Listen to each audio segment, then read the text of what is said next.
L'environnement de la maison a donc une influence énorme, notamment durant les premières années de la vie. Une influence que les parents ont souvent tendance à sous-estimer. Est-ce qu'il y a des choses chez tes parents que tu n'as pas envie de copier? Il y a des mots que maman et papa utilisent parfois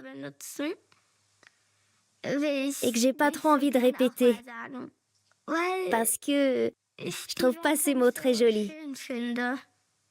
Quand on dit ce genre de mots à quelqu'un, c'est assez méchant. Mais je pense pas qu'ils disent ces mots-là méchamment.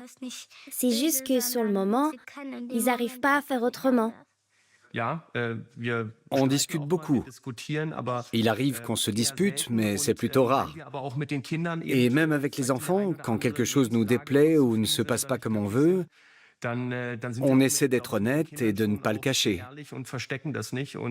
Et on est aussi capable de s'excuser. Ça nous est déjà arrivé de présenter nos excuses à nos enfants.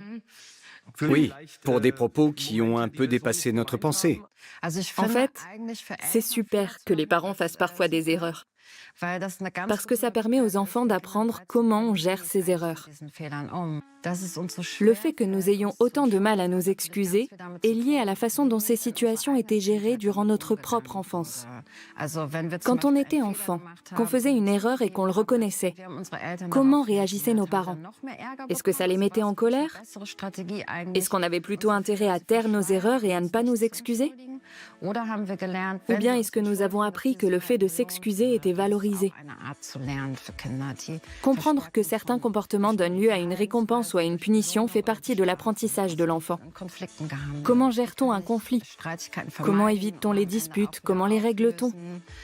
Comment je fais pour m'excuser quand j'ai fait quelque chose de mal?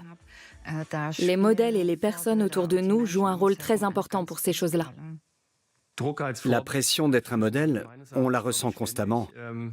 D'autant que la société nous incite à nous comparer aux autres, à essayer de voir ce que d'autres réussissent mieux que nous. Personnellement, j'essaie de prendre du recul par rapport à ça. Mais la pression est inévitable. Il y a forcément des moments où on se dit « Est-ce que j'ai agi correctement? Est-ce que je n'aurais pas dû être un peu plus sévère ?» Les parents peuvent être de bons modèles, surtout s'ils arrivent à rester authentiques.